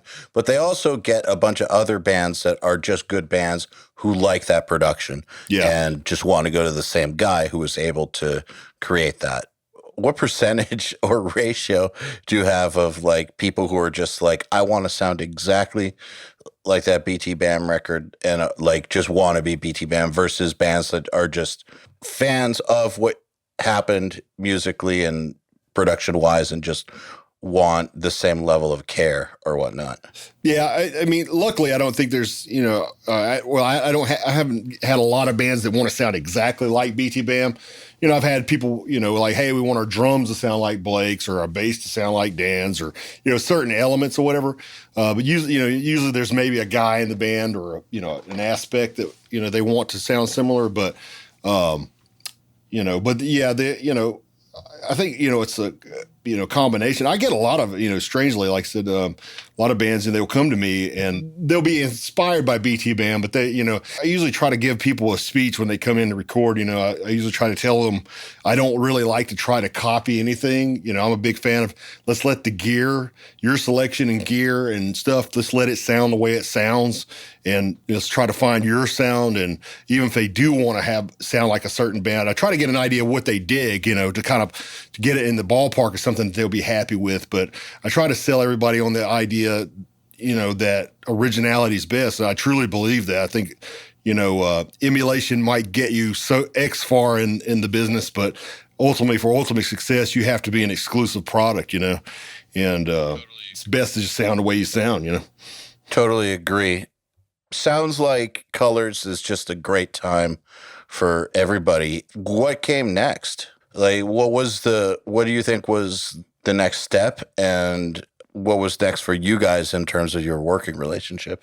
It's all been smooth. I mean, as far as I can remember, as recordings like with Great Misdirect and because you have to think that our songs are everything's so put together, and we just come here and do it, and we have fun, and we cook out together here. Like, we have meals with Jamie's family. Yeah, there's baseball in the back here. Yeah, so the memories are only good. I mean, we don't have snags here. We have snags elsewhere, but not when we come to the basement. And those snags are the reason you keep coming back. Right. Or part of it, sounds like. Absolutely, yeah. We've always done our best records here. Like, we've always done our best material here, so it's, yeah. Do you mind if, without like throwing anyone under the bus, if we talk a little bit about those snags? There's a lot to be said for working with someone that gets you. And I kind of want to give people a picture for what not getting you is like, without throwing anyone under the bus or anything. We don't need to name names. Well, yeah. So I mentioned, like, how he had us chart out those songs. That's one thing. But I think there's like this other idea of like the problems in your personal life really spilling out into your professional workspace, especially for like a guy that we only knew for 10 days, 15 days. We weren't up there very long. That's a killer. I've seen that one. Because we had, just frustration on his end. The number of times we would do something or we'd reach a point in a song and he would just put his head in his hands. Like, why has this happened to me? Why am I doing this? And we're just sitting there like, fuck. Like, that's got to make you guys feel great. Well, like, Jamie will tell you, like, I think even the times that I think we're struggling in the studio, he's like, you have no idea. If there's a solo where Paul has to do it 50 times, or if I get stuck on some rhythm, Jamie's like, literally, you're fine. Don't worry. And this guy made us feel like maybe we're being an inconvenience. Maybe we suck. I don't know. Like, I don't know. So how are you going to do your best work if that's how you feel? I know. How are you going to be able to like really like go there artistically if you feel like your presence is pissing off the person who you're supposed to be working with? As a producer, and I'll tell all the up and coming producers out there, I mean, you can't do that to your clients. I don't think it's a good idea, and I don't like it when other band members or other people involved with a project are in the same room and do that. Also, I see that all the time. To where, like, somebody's berating the vocalist while he's tracking vocals or trying to make him do certain things. And, it's like I've learned that keeping things positive and light and keeping the energy good, is ideal. Unless the guy is supposed to sound pissed off or have, lyrical content or, an aggressive performance where you do want to piss the guy off, then maybe it could work or whatever. But it has to be, you have to do it as instrumentally. You have to do it when it's appropriate or whatever. But yeah, I've seen it, it can get frustrating for us producers when somebody can't nail something or whatever within a timely, fashion, but it's not going to help anything if you just, if you get really negative with them about it or whatever. I usually try to either you give them the time, or if we can't take the time, like, hey, let's come back to this later when you're fresh, maybe rehearse some more, things like that or whatever. And the BTAM guys, we don't even have to speak about that. It's like they get stuck on something, they're like, let's just come back to that. And it's we'll rework. I mean, Paul, we spent a whole day on that Deserter song acoustic part. Literally, he came back after lunch and just had to rewrite it, rework how he played it, to get it down cleanly. And that's fine. That's how it should be, and it sounds great. So, yeah. One thing I'm curious about is that, so if your songs are all worked out in advance, 95% or 99%, whatever it is, like very worked out in advance, to where you guys don't need someone to like write your parts for you or any of that stuff. Like you're coming in very prepared. You guys just don't need that. But at the same time, I hear Jamie, you're saying that you do try to push them to be their best selves, like the best version of the band possible. Like, where's the line?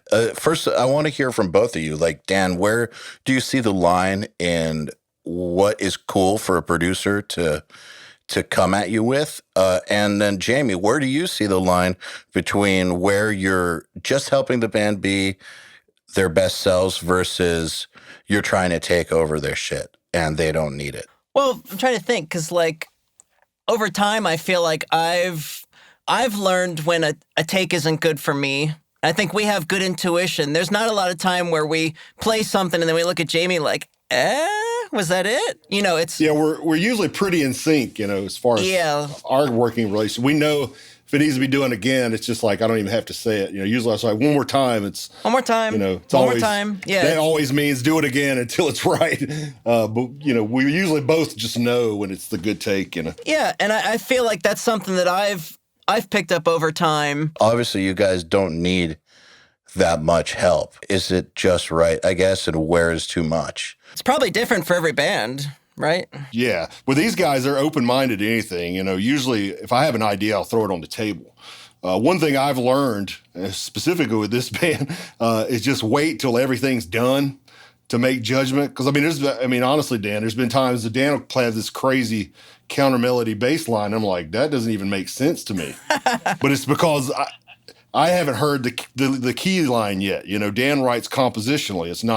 He's not playing the guitar riff half the time, so it's like, early in my career, I'd have been like, that bass line's too busy, it's going to take away, that would be my initial instinct, and for most metal bands, that would be the case. It would probably actually end up being true, but I've learned to just let the band do what they're doing, especially bands who seem like they have their stuff together and worked out. Listen to the whole thing, and then put ideas down. A lot of times, like any concerns I had early in the project, they resolve themselves once I hear the full picture. Either I learn to like it, or I realize, that my initial instinct was wrong or off base, or, something of that nature or whatever. So I think, for the, in the case with these guys, like I said, our preferences and our instincts and intuitions are so in sync after all these years of working. I think it's just, I just think we all head in the same directions anyway, I might have an idea for a harmony or something, whatever. And it's like, yeah, that would be cool. I think each member has kind of like a different relationship, and Jamie's got all these different skill sets. He's a drummer first and foremost, but he's got such a great sense of pitch and melody. And he helps sometimes in shaping guitar solos and finishing out phrases because even though our compositions are totally put together, there are sometimes parts where a guitar solo isn't written until you get to the studio. Or, I know, like, if Tommy talked about his relationship with Jamie, that's a whole different beast, And there's times where Tommy suffers sometimes from being like not really confident in himself. And we're like, dude, you're like great. And everything that you write is awesome. And I know it's not usually till he's in this hot box that I'm in right now with Jamie that he really feels comfortable and they get their result.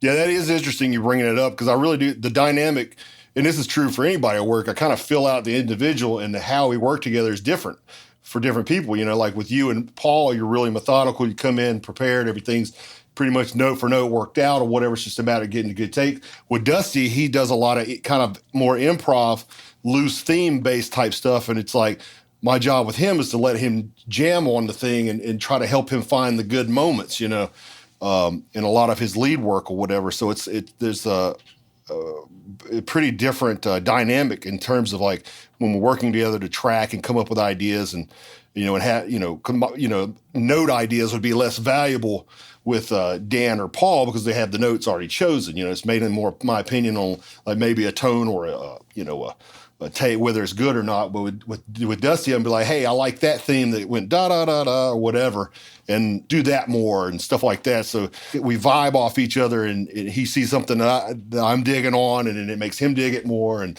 then it eventually comes together. And same thing happens with vocals. Tommy will have the basic ideas, and I help him find harmonies here and there, and things like that or whatever. But it's usually just my role in this band in terms of recommendations is just icing type stuff, stuff maybe in a production effect or a harmony or let's put a horse here or let's put a trumpet over this, Yeah.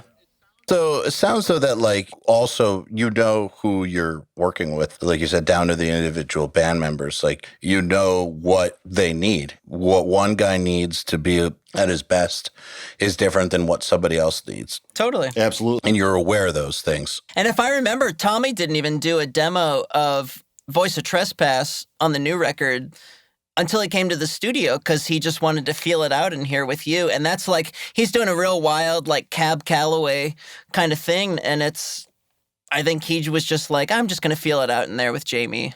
And that it really turned out amazing. Something fresh for him. Yeah. Yeah. Like, yeah. Everybody likes, and I try to do that. And I recommend that for anybody who listens to this, is just try to feel out the individual, do what's going to be best for them, make them comfortable.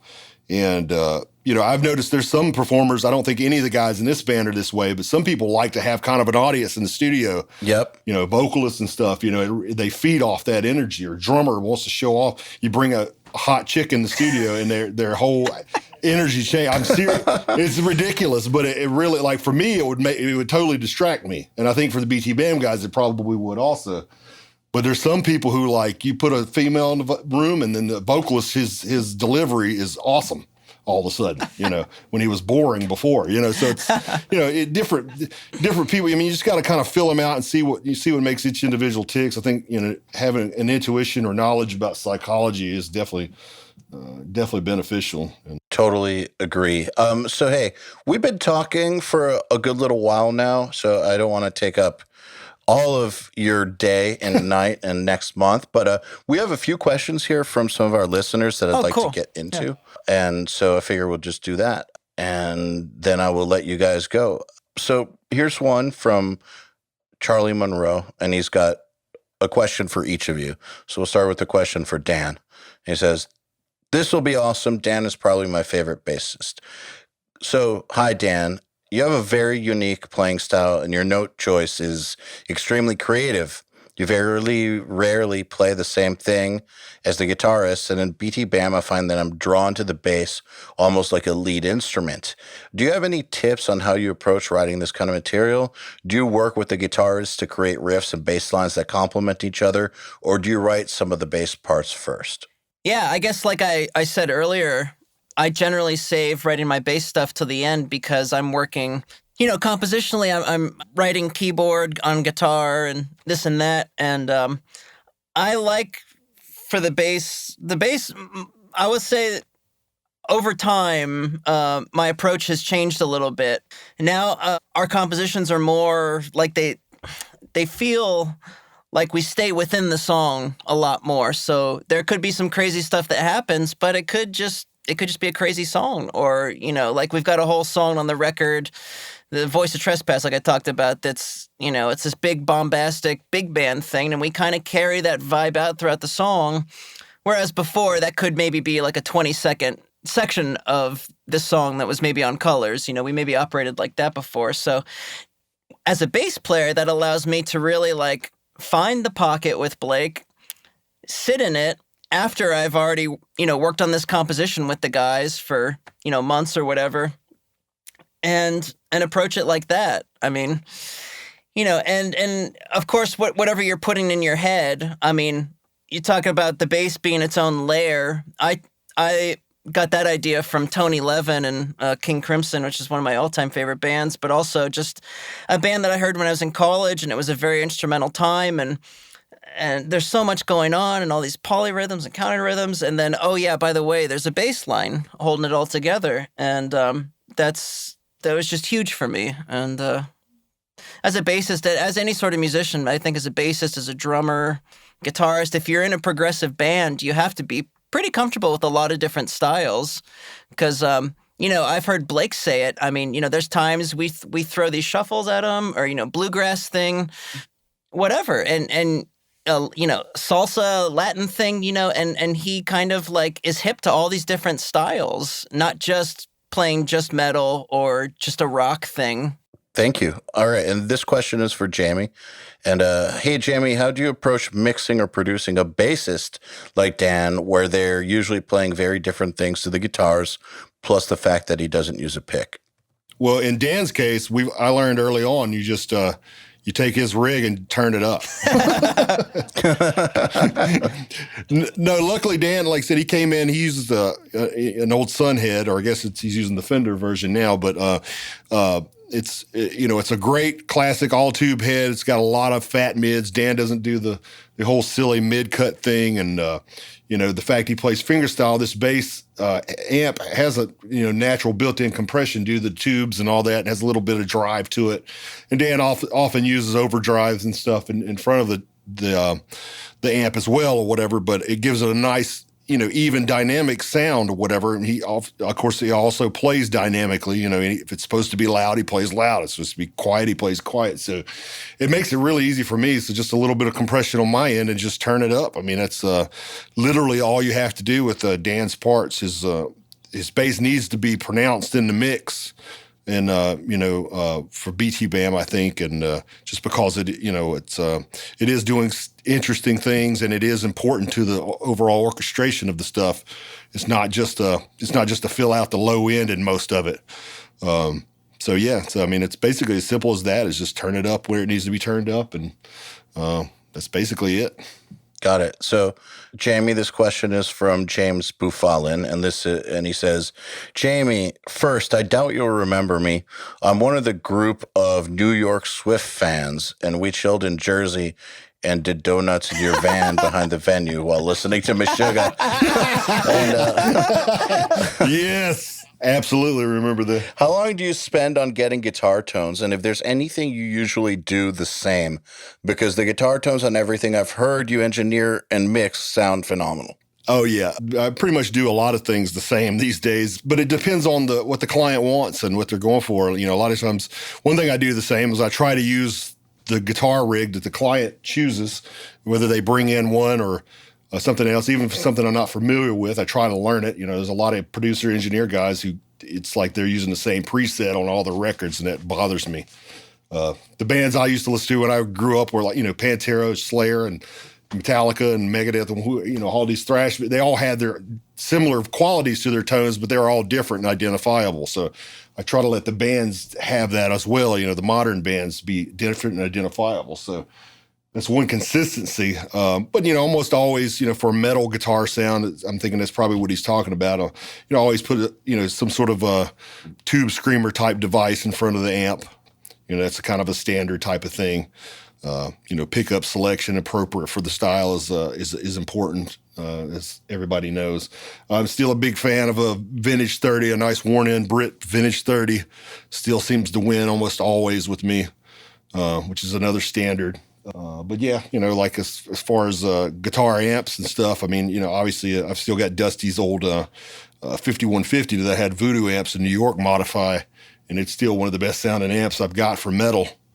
And I use that. Man, you can't go wrong with those. They're just they struck gold when they did that for metal. It's just it's got this huge open mid range thing that nothing else has. And I love the new 5153. It's definitely awesome also. But something about the original 5150 is just it's just a huge gnarly sounding amp.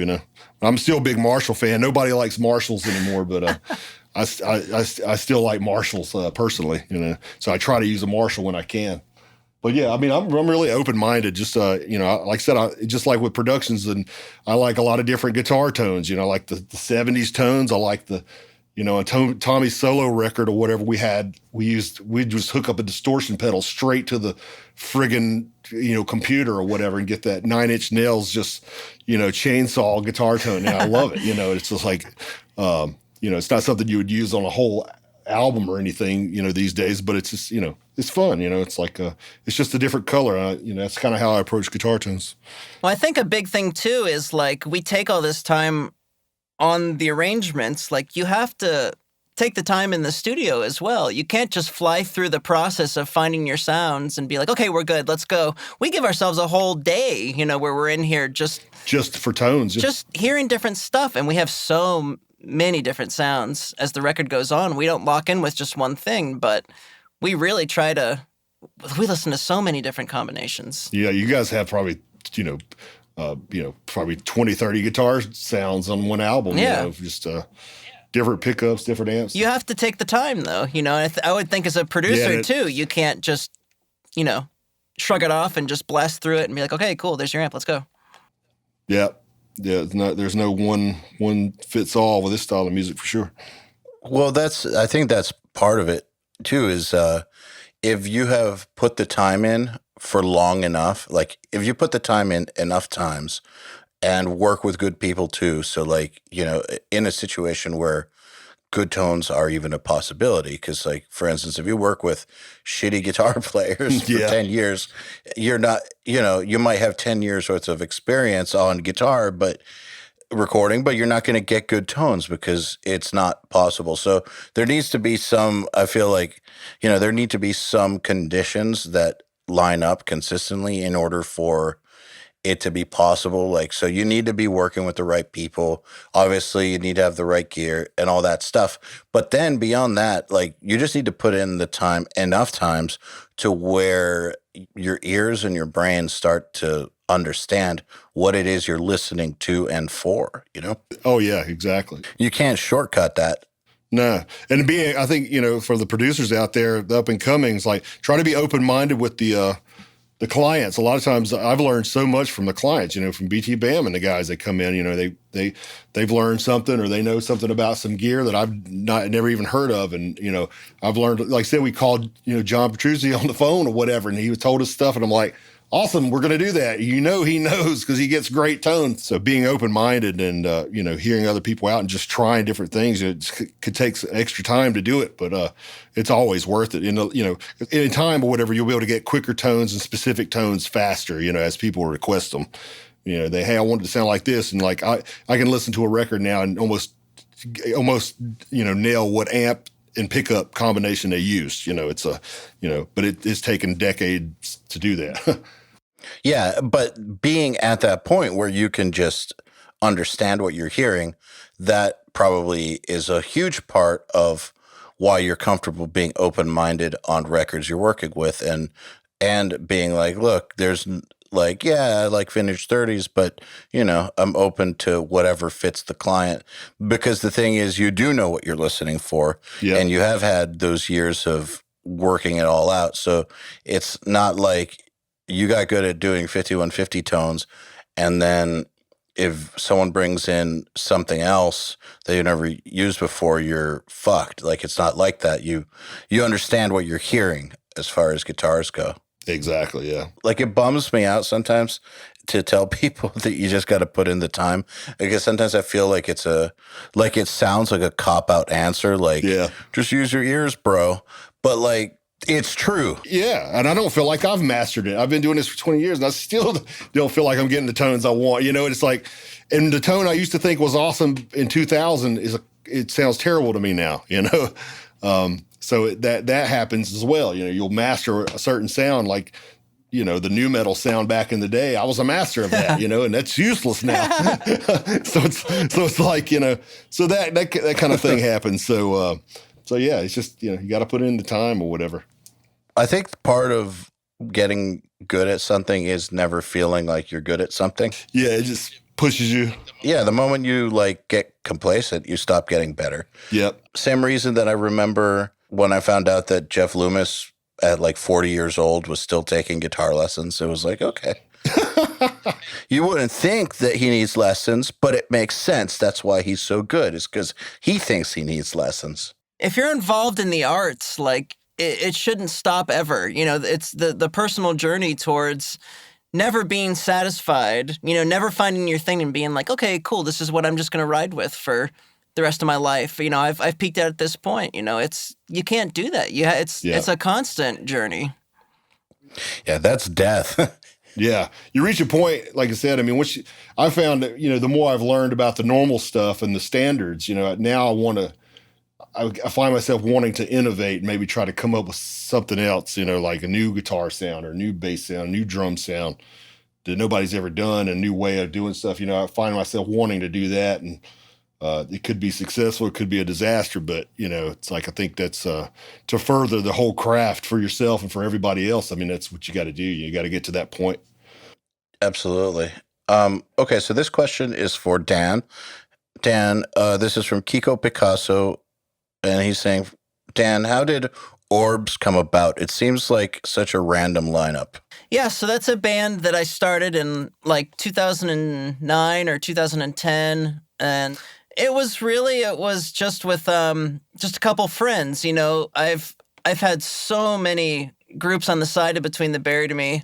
I was just telling Jamie how I've just been writing for a new one that I just started, and it's, you know, part of the joy of being a touring professional musician is meeting other people who you feel like you jive with and you can share creative interests with. And because you know that there's a level of professionalism if you're meeting them on tour that they want to do this and it's what they're all about. So that question's already out the window. They've been vetted. Exactly. And that band I was playing guitar in, and Adam Fisher, the singer, we toured with BTAM and Fear Before the March of Flames, and he sang on Colors. I think he's still the only guest singer that we've ever had on a record, if I can remember. Does that sound right? Yeah. And that was just such a fun group. Our keyboardist Ashley was like a, you know, classically trained pianist, and we just all had this shared interest of loving, you know, weird rock music and space rock and progressive rock, and we just had a lot of fun. Wrote some wild stuff, and we came and we did that with Jamie. I mean, for as many adventures as Between the Buried and Me takes, anytime one of us comes, you know, if Tommy comes to do a solo record with Jamie, or like I've come with Orbs, I've come with Trioscapes. I mean, when we came in here with bass, saxophone, and drums, we didn't even know what our band sounded like. We had played live, but we didn't have a grasp of what it was, and we just discovered it at the same time Jamie was discovering it. And so, yeah, I always come in with, you know, these wild new things with people from all over the world, really, with Jamie, and we figure out what the band is and what the sound is together. It's kind of fun.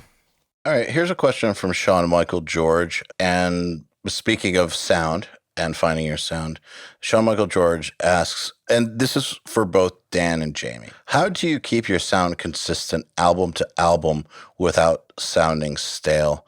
And for Jamie, that's specifically because you seem to have a very thorough formula that you follow mix to mix, yet you never sound stale. And same with Dan, it's because you always go to new places, but you still sound like you. So how do you keep that consistency without sounding stale? I guess that's the $18 million question. Yeah. Oh, I guess, well, I don't know. I mean, our music is always evolving, and I've talked about that and why that's important as an artistic journey to do.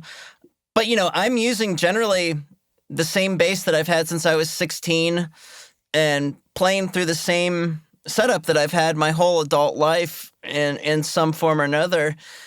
And I guess the hands are a part of it for me. I mean, I think when you're a bassist, especially playing with your fingers, that you have a tone that's kind of yours in a way that's different. And I remember that from giving lessons when I was in college, seeing the way, a different person attacks their bass and does it in such a specific way. And if anyone picks up my basses, I kind of have famously high action, really high action. And it's just, I don't know if it's just what I got used to when I was in college over time, playing upright bass. I have no idea, but it's what works with my hands. And anytime I put it in the hands of someone else, a very accomplished bass player or whatever, they're like, oh my God, this is weird. But if I pick up their bass where the strings are resting right on the fretboard, if I try to dig in and play, it's just only buzz. So I don't know. Yeah. As far as different sounds, I mean, yeah, like I said, Dan, we've used the thumb pick, I think, on the Orbs record. That's right. We experiment with different types of picks and approaches in terms of like I said, his rig stays the same, but like Dan uses a lot of pedals. You'll change that up from project to project and record to record. You'll add a new synth-based sound or a new overdrive or stuff like that. So that'll keep it fresh. New tonal palettes, I guess, as far as the bass is concerned. But yeah, as far as the records, it's my approach is the same in that, like I said, I try to let the gear sound the way it sounds. Like if Blake comes in for the next record, he usually has a different kit, new snare, new heads, different heads. We just try them, and if it kicks ass, we roll with it. And if not, we just change it, and I don't try to do anything in the computer to severely augment them. Like I don't do the whole snare stacking sample thing where it's going to, you're going to get this radically different thing than what was actually performed on and recorded. So it's like, so basically whatever they bring in to record with is what it sounds like. And if it's different, it's going to sound different, And even if I use the same EQ or same processing on my end, it's the actual instrument itself is still going to sound different.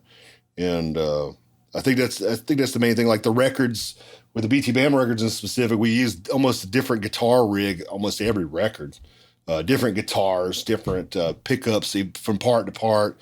So that's going to change the sound there. I just try to make things better. I'll try to buy better preamps or better conversions, some new mics, things like that, or whatever to kind of to make other things sound better, whenever possible. But yeah, I mean, it's really all you can do. I mean, all I can do anyway.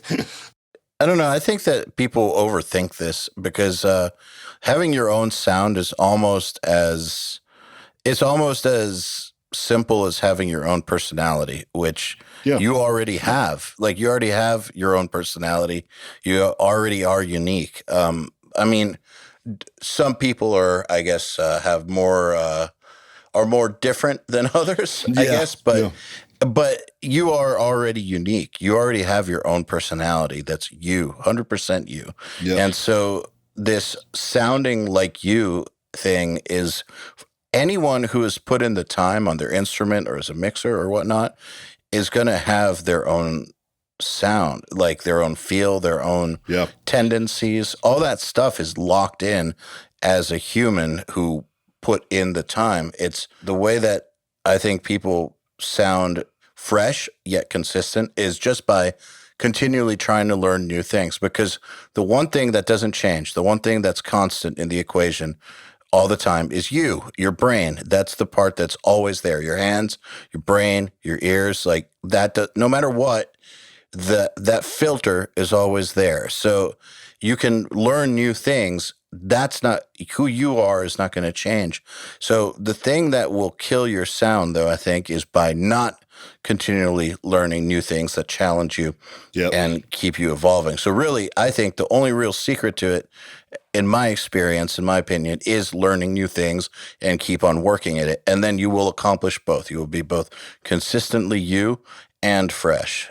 And people should just stop overthinking it and just get to work. Yeah, and stop trying to sound like other people, exactly. Yes. Like maybe try to learn just to have the tricks in your toolbox, but, you don't try to sound like I have so many people who are like, I want this exact guitar sound, and they are not happy with me until it sounds exactly like that. I'm like, this is so pointless. Like, I mean, it's just like, it's, sometimes it's so much work to get, it's like, dude, your hands don't sound that way. You don't understand. It's not just his pickups or guitar amp or whatever, and it's like, and so many people, and it's like, they would sound fine, and it would be awesome if they just would sound the way they sound fine, the way they sound, but they just want it to sound like something else, and it's, they're doing themselves a disservice, I think, and everybody, it's just unless it particularly sounds bad, and even then, sometimes sounding bad's better than sounding like somebody else, but.